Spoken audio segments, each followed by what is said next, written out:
ನಮಸ್ಕಾರ. ಚಕ್ರವ್ಯೂಹ ಕಾರ್ಯಕ್ರಮಕ್ಕೆ ಸ್ವಾಗತ. ನಾನು ಸೌಮ್ಯ. ಒಂದು ಹೆಣ್ಣು ಮಗಳಾಗಿ ದೇಶದ ಬಗ್ಗೆ, ಧರ್ಮದ ಬಗ್ಗೆ ಜಾಗೃತಿ ಮೂಡಿಸುವಂತಹ ಕೆಲಸ ಮಾಡ್ತಾ ಇದ್ದೀನಿ. ನಮ್ಮ ಟಿವಿ ವಿಕ್ರಮ ಚಾನೆಲ್ ಅನ್ನು ಸಬ್ಸ್ಕ್ರೈಬ್ ಮಾಡೋ ಮೂಲಕ ನಮ್ಮನ್ನು ಬೆಂಬಲಿಸಿ. ಜನವರಿ 15, 2024 ಇರಾನ್ ಪಾಕಿಸ್ತಾನದ ಮೇಲೆ ಏರ್ ಸ್ಟ್ರೈಕ್ ಮಾಡುತ್ತೆ. 2 ದಿನದ ನಂತರ ಪಾಕಿಸ್ತಾನ ಕೂಡ ಇರಾನ್ ಮೇಲೆ ಕ್ಷಿಪಣಿಯನ್ನು ಉಡಾಯಿಸುತ್ತೆ.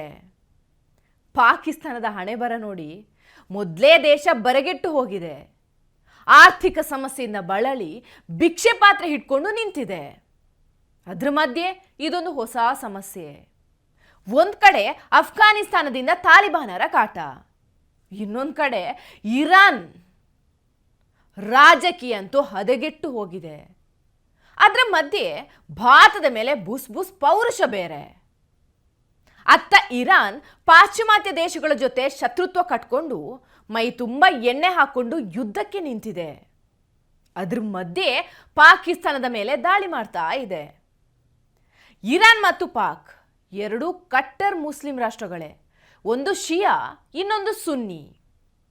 ಭಾರತ ಹಾಗೂ ಪಾಕಿಸ್ತಾನದ ನಡುವೆ ಯುದ್ಧ ಆಗುವವರೆಗೂ ಅಂದರೆ 1965 ಮತ್ತು 1971 ತನಕ ಎರಡು ದೇಶ ಬಹಳ ಚೆನ್ನಾಗೇ ಇತ್ತು. ಭಾರತದ ವಿರುದ್ಧ ಯುದ್ಧಕ್ಕಿಳಿದ ಪಾಕಿಸ್ತಾನಕ್ಕೆ ಶಸ್ತ್ರಾಸ್ತ್ರಗಳನ್ನು ಪೂರೈಸಿತ್ತು, ಹಣಕಾಸು ಸಹಾಯ ಕೂಡ ಮಾಡಿತ್ತು. ಆದರೆ ಈಗ ಇದೇ ಇರಾನ್ ಭಾರತದ ಆಪ್ತ ಮಿತ್ರ ಹಾಗೂ ಪಾಕಿಸ್ತಾನದ ಬದ್ಧ ಶತ್ರು. ಇದು ಸಾಧ್ಯವಾಗಿದ್ದು ಭಾರತದ ಬುದ್ಧಿವಂತಿಕೆಯ ನಾನ್ ಅಲೈನ್ಮೆಂಟ್ ಸ್ಟ್ರಾಟಜಿಯಿಂದ. ಆಪ್ತ ಮಿತ್ರರಾಗಿದ್ದ ಇರಾನ್, ಪಾಕಿಸ್ತಾನ ಹಾವು ಮುಂಗುಸಿಗಳಾಗಿದ್ದು ಹೇಗೆ? ಹಾಗಾದ್ರೆ ಅವರ ಜಗಳ ಅರ್ಥ ಮಾಡ್ಕೊಳ್ಳೋದಕ್ಕಿಂತ ಮುಂಚೆ ಅವರ ಇತಿಹಾಸ ತಿಳ್ಕೊಳ್ಳೋಣ. 1947ರಲ್ಲಿ ಭಾರತದಿಂದ ಪಾಕ್ ಬೇರ್ಪಟ್ಟಿತ್ತು, ಹೊಸ ಮುಸ್ಲಿಂ ರಾಷ್ಟ್ರವಾಗಿ ಮಾರ್ಪಟ್ಟಿತ್ತು.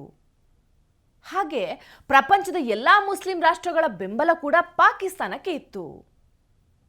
ಆ ಸಮಯದಲ್ಲಿ ಇರಾನ್ ತೈಲವನ್ನು ಕಂಡುಹಿಡಿದ ಕೆಲವೇ ರಾಷ್ಟ್ರಗಳಲ್ಲಿ ಒಂದಾಗಿತ್ತು.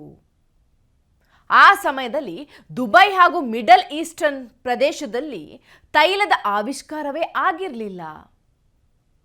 ನಂತರದಲ್ಲಿ ಇರಾನ್ ಹಾಗೂ ಪಾಕಿಸ್ತಾನ ಮಿತ್ರ ರಾಷ್ಟ್ರಗಳಾಗ್ತವೆ.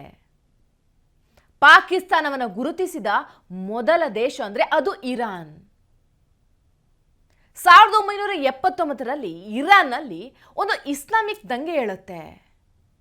ಆ ದಂಗೆಯ ಮುಖಾಂತರ ಆಯತ್ತುಲ್ಲಾ ಎಂಬಾತನ ನಾಯಕತ್ವದಲ್ಲಿ ಒಂದು ಇಸ್ಲಾಮಿಕ್ ರಿಪಬ್ಲಿಕ್ ಸ್ಥಾಪನೆ ಆಗುತ್ತೆ. ಆಯತ್ತುಲ್ಲಾ ಎಲ್ಲ ಅಮೆರಿಕನ್ನರು ಹಾಗೂ ಯುರೋಪಿಯನ್ನರನ್ನ ಇರಾನ್ನಿಂದ ಹೊರಗೆ ಓಡಿಸೋದಕ್ಕೆ ನಿರ್ಧರಿಸ್ತಾನೆ. ಆತ ಅಮೆರಿಕನ್ನರು ಹಾಗೂ ಯುರೋಪಿಯನ್ನರು ಇರಾನಿನ ಶಾನನ್ನ ಕೈಗೊಂಬೆಯಾಗಿ ಮಾಡ್ಕೊಂಡಿದ್ದಾರಂತ ನಂಬಿದ್ದ. ಇರಾನ್ನ ತೈಲವನ್ನ ಕಡಿಮೆ ಬೆಲೆಗೆ ಕೊಂಡು ಅದನ್ನು ಹೆಚ್ಚಿನ ಬೆಲೆಗೆ ಮಾರಾಟ ಮಾಡ್ತಿದ್ರು. ಇದು ನಮ್ಮ ಭೂಮಿಯಾಗಿರುವಾಗ ನಮ್ಮ ತೈಲವನ್ನ ಅಮೆರಿಕ ಯಾಕೆ ಪ್ರಪಂಚಕ್ಕೆ ಮಾರಬೇಕು ಅಂತ ತಾವೇ ಸ್ವಂತವಾಗಿ ತೈಲವನ್ನ ಪ್ರಪಂಚಕ್ಕೆ ಮಾರೋದಕ್ಕೆ ನಿರ್ಧರಿಸ್ತಾರೆ. ಹಾಗಾಗಿ ಇರಾನ್ ಹಾಗೂ ಅಮೆರಿಕ ನಡುವೆ ಶತ್ರುತ್ವ ಶುರುವಾಗತ್ತೆ. ಆದರೆ ಪಾಕ್ ಹಾಗೂ ಇರಾನ್ ಮಧ್ಯೆ ಯಾವ ಸಮಸ್ಯೆನೂ ಇರಲಿಲ್ಲ. ಅಮೆರಿಕ ಇರಾನ್ನ ಶತ್ರುವಾಗಿದ್ರಿಂದ ಪಾಕ್ ಅಮೆರಿಕಕ್ಕೆ ಬೆಂಬಲ ಸೂಚಿಸುವ ಮೂಲಕ ತಾನೂ ಇರಾನ್ ಶತ್ರುವಾಯಿತು. 1980ರ ದಶಕದಲ್ಲಿ ಅಫ್ಘಾನಿಸ್ತಾನದ ವಿಷಯವಾಗಿ USA ಮತ್ತು ರಷ್ಯಾ ನಡುವೆ ತಿಕ್ಕಾಟ ಶುರುವಾಗಿತ್ತು. ಆ ಸಮಯದಲ್ಲಿ ಇರಾನ್ ರಷ್ಯಾಗೆ, ಪಾಕಿಸ್ತಾನ ಅಮೆರಿಕಾಗೆ ಬೆಂಬಲ ನೀಡುತ್ತೆ. ಅಲ್ಲಿಂದ ಇರಾನ್ ಹಾಗೂ ಪಾಕ್ ನಡುವಿನ ಶತ್ರುತ್ವ ಇನ್ನಷ್ಟು ಹೆಚ್ಚಾಗುತ್ತೆ. ಆ ಸಮಯದಲ್ಲಿ ಪಾಕ್ ಹಾಗೂ ಅಮೆರಿಕ ಸೇರಿಕೊಂಡು ಅಫ್ಘಾನಿಸ್ತಾನದಲ್ಲಿ ತಾಲಿಬಾನ್ ಹುಟ್ಟುಹಾಕಿದ್ದು. ಇನ್ನು 2024ರ ಕಲಹಕ್ಕೆ ಬರೋದಾದ್ರೆ ಅದು ಬಲೂಚಿಸ್ತಾನದ ವಿಷಯವಾಗಿ ಆಯಿತು. ಬಲೂಚಿಸ್ತಾನದ ಜನರನ್ನ ಪಾಕ್ ಮತ್ತು ಇರಾನ್ ಎರಡೂ ಸರ್ಕಾರ ಅನುಮಾನದಿಂದ ನೋಡ್ತಾರೆ. ಹಾಗಾಗಿ ಅಲ್ಲಿ ಅಭಿವೃದ್ಧಿ ಕಾರ್ಯವನ್ನ ಯಾವುದೇ ಸರ್ಕಾರಗಳು ಮಾಡ್ತಾ ಇಲ್ಲ. ಬಲೂಚಿಸ್ತಾನದ ಜನರು ಹೇಳೋ ಪ್ರಕಾರ ಪಾಕಿಸ್ತಾನ ಬಲೂಚಿಸ್ತಾನದಿಂದ ನೈಸರ್ಗಿಕ ಸಂಪನ್ಮೂಲಗಳನ್ನು ತೆಗೆದುಕೊಳ್ಳುತ್ತೆ, ಆದರೆ ಅಲ್ಲಿನ ಅಭಿವೃದ್ಧಿ ಮಾಡ್ತಾ ಇಲ್ಲ. ಇರಾನ್ಗೂ ಬಲೂಚಿಸ್ತಾನದಿಂದ $1 ಟ್ರಿಲಿಯನ್ ಸಂಪನ್ಮೂಲಗಳು ದೊರೆಯುತ್ತೆ. ಆದರೆ ಪಾಕಿಸ್ತಾನದ ಬಲೂಚಿಸ್ತಾನದಲ್ಲಿ 65% ಬಡತನ ರೇಖೆಗಿಂತ ಕೆಳಗಿದ್ದಾರೆ. ಹಾಗೆ ಇರಾನ್ನ ಬಲೂಚಿಸ್ತಾನದಲ್ಲಿ 80% ಜನ ಬಡತನ ರೇಖೆಗಿಂತ ಕೆಳಗಿದ್ದಾರೆ.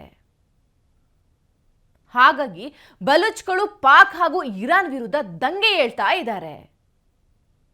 ಬಲೂಚಿಸ್ತಾನ್ ಲಿಬರೇಟೆಡ್ ಆರ್ಮಿ ಪಾಕಿಸ್ತಾನದ ಸರ್ಕಾರದ ಜೊತೆಗೆ ಕಾದಾಟಕ್ಕೆ ನಿಲ್ಲುತ್ತೆ. ಹೇಗೆಂದ್ರೆ, ಬಲೂಚಿಸ್ತಾನ್ ಇರಾನ್ ಮೇಲೆ ದಾಳಿ ಮಾಡಿ ಪಾಕಿಸ್ತಾನದ ಆಶ್ರಯ ಪಡ್ಕೊಳ್ಳುತ್ತೆ. ನಂತರ ಪಾಕ್ ಮೇಲೆ ದಾಳಿ ಮಾಡಿ ಇರಾನ್ ಆಶ್ರಯ ಪಡೆಯುತ್ತೆ. ಆಗ ಪಾಕ್ ಹಾಗೂ ಇರಾನ್ ನಡುವೆ ಅನುಮಾನ ಮೂಡುತ್ತೆ. ಕಾದಾಟ ಶುರುವಾಗುತ್ತೆ. ಡಿಸೆಂಬರ್ 15 ಜೈಷ್ ಅಲ್ ಅದಲ್ ಅನ್ನೋ ಮಿಲಿಟೆಂಟ್ ಗ್ರೂಪ್ ಇರಾನ್ನ ಒಂದು ಪೊಲೀಸ್ ಠಾಣೆ ಮೇಲೆ ದಾಳಿ ಮಾಡುತ್ತೆ. 11 ಸಾವಾದ್ರೆ 7 ಗಾಯಗಳಾಗಿತ್ತು. ಇದು ಇರಾನ್ ಅನ್ನ ರೊಚ್ಚಿಗೆಬ್ಬಿಸಿತ್ತು. ಪಾಕಿಸ್ತಾನದ ಮೇಲೆ ಈಗ ದಾಳಿ ಮಾಡೋದಕ್ಕೆ ಇದೇ ಕಾರಣ. 16 ಜನವರಿ 2024 ಇರಾನ್ ಪಾಕಿಸ್ತಾನದ ಬಲೂಚಿಸ್ತಾನದ ಮೇಲೆ ಒಂದು ಕ್ಷಿಪಣಿ ಉಡಾಯಿಸುತ್ತೆ. ಅದಾದ 2 ದಿನಗಳಲ್ಲೇ ಉತ್ತರವಾಗಿ ಪಾಕ್ ಒಂದು ಮಿಸೈಲ್ ಲಾಂಚ್ ಮಾಡುತ್ತೆ. ಜೊತೆಗೆ ಫೈಟರ್ ಜೆಟ್ಗಳನ್ನು ಸಿಸ್ತಾನ್ ಹಾಗೂ ಬಲೂಚಿಸ್ತಾನ್ಗೆ ಕಳಿಸುತ್ತೆ. ಪ್ರಪಂಚ ದಾಳಿಯ ಕಾರಣವನ್ನ ಇರಾನ್ ಬಳಿ ಕೇಳಿದಾಗ ನಮ್ಮ ಮಿಸೈಲ್ಗಳು ಕೇವಲ ಅಲ್ಲಿರೋ ಟೆರರ್ ಕ್ಯಾಂಪ್ಗಳಿಗಷ್ಟೇ ದಾಳಿ ಮಾಡಿದೆ ಅಂತ ಕಾರಣ ಕೊಡ್ತಿದೆ. ಪಾಕಿಸ್ತಾನವನ್ನ ಕೇಳಿದ್ರು ಅದೇ ಉತ್ತರ. ಇರಾನ್ ಹೇಗೋ ಇದರಿಂದ ಚೇತರಿಸ್ಕೊಳ್ಬಹುದು, ಆದರೆ ಪಾಕಿಸ್ತಾನಕ್ಕೆ ಅಷ್ಟು ಈಸಿ ಅಲ್ಲ.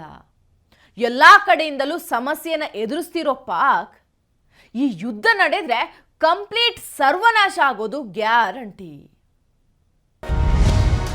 ಟಿವಿ ವಿಕ್ರಮ, ದೇಶ ನಿಮ್ಮ ಕೈಯಲ್ಲಿ. ಈ ಕಾರ್ಯಕ್ರಮ ನಿಮಗೆ ಇಷ್ಟ ಆಗಿದ್ದಲ್ಲಿ ಲೈಕ್, ಶೇರ್ ಹಾಗೂ ಕಮೆಂಟ್ ಮಾಡಿ. ಟಿವಿ ವಿಕ್ರಮದ ಕಾರ್ಯಕ್ರಮಗಳನ್ನು ನಿರಂತರವಾಗಿ ವೀಕ್ಷಿಸಲು ಸಬ್ಸ್ಕ್ರೈಬ್ ಮಾಡಿ, ಬೆಲ್ ಐಕನ್ ಒತ್ತಿ.